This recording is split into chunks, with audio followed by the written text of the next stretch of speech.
Hayyee jirra jirtu hordoftoota YouTube channel Fayyuu Jaalala akkam jirtu? Akkam jirtu? Akkam jirtu jedhi? Akkam jirtu nagaa keessanii jedhi? I miss you jedhi? I miss you jedhi? I love you jedhi? Nagaa keessanii jedhi? Dittu jedhi? Hi jedhi? Golfita nagaa waaqayyo isiniif haa ba'eetu hordoftoota YouTube channel Fayyuu Jaalala. Har'a waan tokkoon argee dhufe jechuudha bakka waan ta'etti bara kana keessa by the way bara kana keessa namni ani heeruman dhabe ani dhirsan dhabe jedhee boo'u sirrii natti fakkaatu gooti dhugaa waaqa bara kana jechuudha dhirsan dhabe heeruman dhabe maaliin dhabe jedhee namni boo'u yoo jiraate ani badaa hin deeggaru jechuudha. Sababni isaa bara kana baay'ee gaarii miti jechuudha. Baay'ee gaarii miti dhiironni yeroo baay'ee gaa'ila wal qabsiisanii biyya Arabaatti sayyuu baay'ee rakkisaadha jechuudha. Na heeruman dhabee jedhee nama boo'u tokkoon argee jechuudha. Har'a bakka wayii deemanii mucaanni waggaa 13 biyya Arabaa hojjettee akka tasaati kan wal argine jechuudha bakka waan ta'e deemneetu hamma hiriira salfii eegnutti haasaa waliin haasofne jechuudha akka carraa ta'e waliin haasofne sabooda waggaa 13 biyya Arabaa hojjettee Kuwait hojjetteetti Bahareeniin hojjetteetti biyyoota kana lamaanii hojjettee waggaa 13 hojjetteetti na himboossi obboleettiin kiyya qoxisuun kiyya ijoolles 4 qabdeetti ijoollee 4 heerumtee jechuudha ijoollee 4 qabdi ani garuu hiriyaadhuma abbaa manaa naa ta'ullee hin qabu jettee boossi maallaqallee hin qabu jette waggaa 13 hojjettee mo'annaan eeni maal ta'e birriin kee akkam ta'e jennaan yaa'uga maatii gargaaru maal jechuu namni tokko baay'ee ishee heerumtee mana qabdu siin gargaara ajaa'iban dhagaarra immoo ishee heerumtee mana qabdu ishee abbaa manaa qabdu ishee mana ishiirra jireenya ishee gara fuulduraatti butataa jirtu ijoollee deessee guddifachaa jirtu fa'aa gargaarti ofiishii yeroo dhuftu immoo kunuun boossee jechuudha. Maallaqa kee akkamitti fitte maatis nan gargaara hunda nan gargaara obboloota nan gargaaraanii kana nin gargaarin hin jiru hunda isaanii warra mana qabanis nan gargaaraatti maal jechuudha kun ofii waggaa 13 hojjettee galtee zeeroo taate ijoolleen qabu irsan qabu abbaa manaan qabu mucaan qabu gaa'ilan qabu hiccoonyaan qabu fireendiin qabu erebboa namni maal jechuudha dhugaa waaqa dura namni ofiidhuma isaa wantiisa karoora isaa balleessee waan hundumaa farkaa balleessee booda dhufee nama komata akkamitti abbaan koo ofitti cimuu qabu ofii kee yoo ofitti cimte malee namni humaa sii gochuu hin danda'u yeroo biyya Arabaa ta'anii birrii asinis achinis erga waan biyyatti galamu sin fakkaatu waan birriin dhumu sin fakkaatu amma garuu mucaan kun hin boossi dhiiga boossee jechuudha. Qoxisuun kiyya mana dhaabbattee ijoollee 4 qabaattee mana ho'ifattee mana guuttattee yeroo ijoollee guddifattu ani garuu waggaa 13 hojjedhee galee humaa tokko yeroo dhabu hiriyaa bor abbaa manaa naa ta'a jedhu icoonyaasa jedhan isallee hin qabu maallaqa kiyyallee hin qabu fixeera jettee olii gaddeemti jechuudha. Ammas deebitee deemuuf ta'e kaayyoon shinaan galle jechuudha. Inna baay'ee nama garramtu yoona as keessa jirtu ammallee jechuudha warra mana dhaabe obboloota keessanillee abbaa manaa jalatti gargaartanillee jirtu ani hin deeggaru waan barbaadan jedha malee guddaa'idha ka harka abbaa tokkootiin abidda qabachuun nama dhibuma nama gubu jedhe Oromoo hammamillee haa xiqqaatu isheenii jechuudha otoo hiyyoomtee mana jirti ta'e hiyyoomtee jechuudha irsa shifaana abbaa manaa shifaana mucaa shifaana hiyyoomtee dhuma jirti toote isheen isin caalti kana beeka sababni isaa mucaa deessee jirti guddisaarti hiyyoomtullee qansiraatoo hojjetate abbaan manaa shiu jireenya isaanii fuulduratti siqaa jira jechuudha daa'ima isaanii guddifachaa borimoo hojiis jijjiirachuu danda'u waa biraa hojjetanii guddachuu danda'u garuu ofii kee namni ofii mana simbiraa hin ijaarranne nama mana kireeffatee galu gargaaruu jechuun maal jedhama? Maal jedhama? Dhugaa waaqan nama yoona kana nama baay'een keessan jirtu danuun keessan jechuudha. Walitti qabdanii kan gargaartan haati naftuu abbaanii haadhaaf abbaanillee gaamma tokko miti darbee garuu obboloota mana dhaabanii jireenya mataa isaanii jiraatan gargaaruun maaliif barbaachise? Maaliif barbaachise? Ofii kee rakkattee isaanii gargaaruun maaliif barbaachise?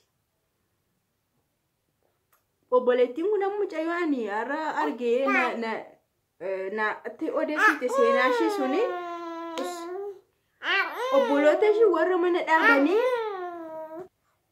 obboloota ishii warra mana dhaabanii ijoollee guddisatan gargaaruudhaanii har'a galtee immoo yookaan birriin qabdu yookaan maaliin qabdu yookaan nama hin qabu jetti. Maal jettu toos hin ta'e ani garuu waan jedhee gorsu wallaaleenii waa'ee maallaqaallee hin dubbanne bara kana keessan jedhe heeruma dhabeette baay'isteen booyiniin jedhe. Sababni isaa heerumni bara kana namuma carroomee namuma nama gaarii argate malee baay'een isaa rakkisaadha jechuudha. Keessattuu biyya Arabaatiin wal qabatee dhiironni jechuudha baay'ee rakkisoodha. Na gaa'ela tokko kanuma waaqni eebbisee dhiira waaqni eebbisee dhugaa waaqa namaa kenne malee baay'ee rakkisaadha. Kanaafuu ati isa kanaaf hin booyini. Gaa'elan dhabee hiriyaa hin qabu haga kana taa'ee abbaa manaa hin qabu haga kana taa'ee jettee hin booyini. Garuu jireenya kee ofii kee of jiraachisuu of danda'uudhaaf isa kanaaf yaalii godhi jedheeni kanuma gorseen jechuudha. Maal jedhee akka gorsu na wallaalee maaliif dura bade kaanshi waggaa 13 qulqulluu hojjete namni maatii isaatti fixee waggaa 13 maatii isaatti fixee warra isaatti fixee har'a biyya isaa dhufee yeroo akkas jedhu shee hin dabbarayyuuti. Bakka lakkoofsa bichaatee waggaa hamma kana jedhee yoo biyya galan immoo waggaa hamma sana birriitti yoo tilmaamame hin jiru taanaan baay'ee nama dabbara. Kanaafuu ammallee jirtu as keessa namoonni baay'een keessan hin dhabamtan kan obboloota keessanii gargaartan warra jireenya mataa isaanii jiraatan haa xiqqaatu haa guddatu warra jiraatan. Kanaafuu kakun baay'ee rakkisaartu haasa'uun dhowwite. Innaa kanaafuu please waan gootan beekaa isiniin jedha. Waan gootan sirriitti itti yaadaa hojjedha. Innaa waggaa lakkaa'uu osoo hin taane birrii lakkaa'uu isiniif haa ta'u. Waggaa lakkaa'uu, yeroo lakkaa'uu, bara lakkaa'uu osoo hin taane birrii lakkaa'uu. Amala akkasii. Jireenya akkasii isinii ta'uu qaba dhugaa waaqa garri fuuldura keessan jechuudha. Na kanaafuu hordoftoota kiyyaa isiniin jedha.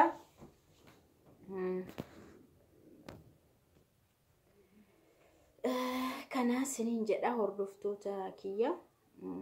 Namni tokko dhugaa waaqa nama dubbachiisa jechuudha. Nama dudubbachiisa. Ani dhugaa waaqa nan aare jalqaba jireenya ishii balleessitee waan baatee fi wallaaltee isheenii maatii ishii hunda itti gaafatamummaa fudhattee akka waan baatetti jechuudha. Itti gaafatamummaa maatii ishii jiraachisuu danda'u hojjettee jechuudha. Akka kanatti waan baatetti fudhatteetu waan hojjette hundumaa maatii mashii gargaaruutti xumurtee gaafa biyya galtu rakkinadha. Bakka maatiin kee sati hamma kana gargaaraa turte tokkollee hin yaadatan fixaniiru maallaqa isaa jechuudha. Fixaniiru waan ta'eef gaafa ti galtu humaa si gargaaru osoo si gargaaran iyyuu maallaqa isaan si gargaaran maasiin godhu jechuun waan tokko akkatti of dandeessee sochootu sin gargaaru jechuudha. Duroo situu isaan gargaaraa ture waan ta'eef. Kanaafuu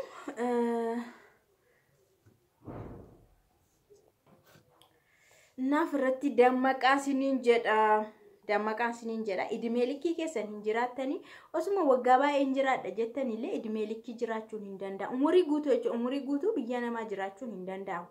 Waan ta'een deebitanii galuun keessan hin oolu. Seera wayii bahee biyya ormaatti lammiin biyya biraa haa galu jedhamee galuu dandeessu. Waan garaagaraatiin galuu hin danda'ama waan ta'eef gaafa galtan garuu biyya keessanitti waan itti galtan iddoo itti galtan qabaachuu qabdu. Mast. Anna isheen tokko fa'a amma waggaa 16 hojjedheette waggaa 16 hojjettee garuu kan isheen fidattee dhufte maalidha seeta mucaa fidattee dhufte. Mucaa bichaa qabdi jechuudha. Birriin qabdu maan qabdu waggaa 16 biyya namaa keessa teessee gaafa dhuftu garuu mucaa qabdi.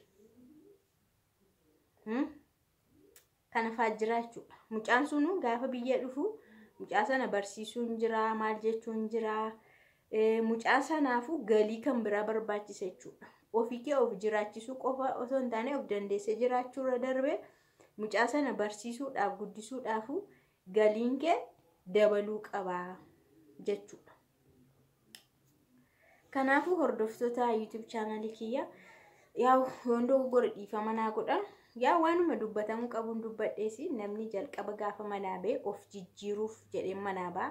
Namni tokko fakkeenyaaf dubartiin tokko biyya keessa teessee baay'ee jireenyi itti hammaatee itti hadhaa'ee waan ofii gootu yoo dhabde bakka ofiishii rakkatte waan ta'eef ofiishii rakkina keessaa obbaasuudhaaf deemti. Jalqaba jechuudha gaafa deemtu. Ofiishii rakkina keessaa obbaasuudhaaf deemti. Namni immoo haatuu jechuudha haati jechuudha abidda orga ofirraa buuste mucaashii irraa buusti jedha Oromoo. Abiddi al takkaattotu abidda irra bu'e haadhaaf ilmoorra abidda sana ana jechuudha abidda sana ofirra kaaya mucaa irraa buusu mucaa korra buusuun naqu abidda sana ofirraa buusee mucaa irraa buusuu qaba buusuu dhaqa kanuma jechuudha bakka. Kanaafuu erga ofii kee rakkina keessaa obbaastee ofii kee dandamattee ofii kee waan tokko qabattee gargaarta malee gargaaruu namni tokko biyya arabaa naa deemu waanuma maatii isaatiif warra isaatiif deeme godheetu warruma chite warruma obbolaa ofiimmoo harka duuba akka ishee ammaa jechuudha. Waggaa 13 teessee gaafa dhuftu nama na gargaaru hin qabu irsa hin qabu hiriyaa hin qabu jaalallee hin qabu hiccoonya hin qabu birri hin qabu.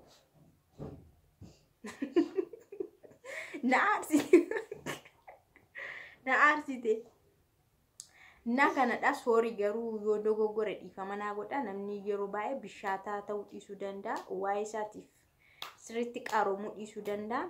Jabaachuu dhiisuu danda'a. Bor angalee maal gochuun qaba maal hojjechuun qaba maalan kaawwadhee ofii yoon galee maalan kaawwadhee maaliin socho'uu qaba gaafan galuu hojii yoo maal jedhee yaaduu qaba jechuudha namni ofii isaatiif.